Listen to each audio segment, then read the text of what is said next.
आज का सवाल परीक्षा से और परीक्षा के बारे में बताने वाले हैं कि जितने भी सवाल एग्जाम में पूछता है सभी टाइप के सवाल है और ऑब्जेक्टिव से लेकर के सब्जेक्टिव दोनों में क्वेश्चन आने वाले हैं। पहला सवाल पता है एक पासे को फेंकने पर। एक पासा मतलब लूडो छक्का की गोटी होता है और इसको फेंकोगे तो कितना आएगा 1 2 3 4 5 या 6। इस प्रकार से कुल परिणाम लिखो चाहे एनएस लिखो, इसकी संख्या कितनी हो जाएगी 6।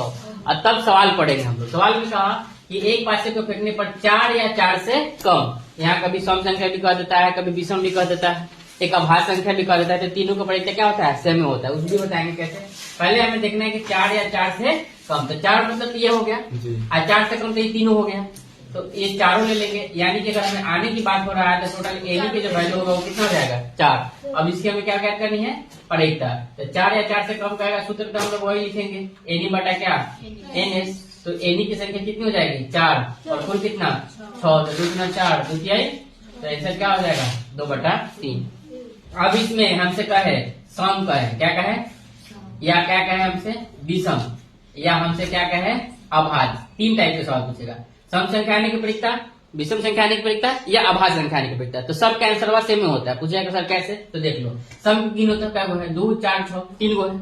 विषम भी गिनोगे तो क्या गो है 1 2 3 3 गो है ना, 1 3 5। अभाज्य गिनोगे तो 2 3 और 5, मान इसकी भी संख्या कितनी है 3। तो सम संख्या विषम संख्या और अभाज्य संख्या तीनों का संख्या जो होता है वो टोटल कितना होता है 3 ही होता है। तो जब इसका हम लोग निकालेंगे तो क्या लिखेंगे एनी बटा एनएस। तो यहाँ पे 3 लिख देंगे, बटा में कुल क्या लिख देंगे 6, तो 3 गुना, तो इसका आंसर क्या हो जाएगा 1/2। ये जरूर ध्यान रखना है। और अगला सवाल जो आने वाला है सबसे इम्पोर्टेंट आने वाला है और वो आने वाला है 2 पास से।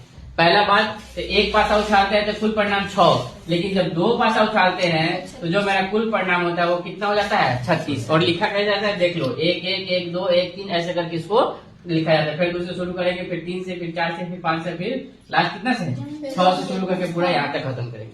तो कुल परिणाम मेरा कितना हो गया। अब सवाल में कहा कि ऊपर आने वाले अंकों का योग कितना होने की परीक्षा 5। तो 5 का मतलब हुआ कि जब दोनों को जोड़े तो कितना आना चाहिए 5।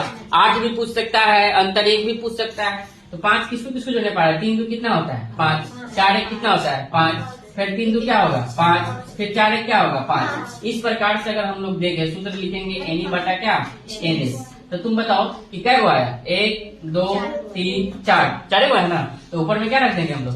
अब कुल कितना है 36, तो 4 9, क्या आंसर हो गया 1/2। आसान है। अगले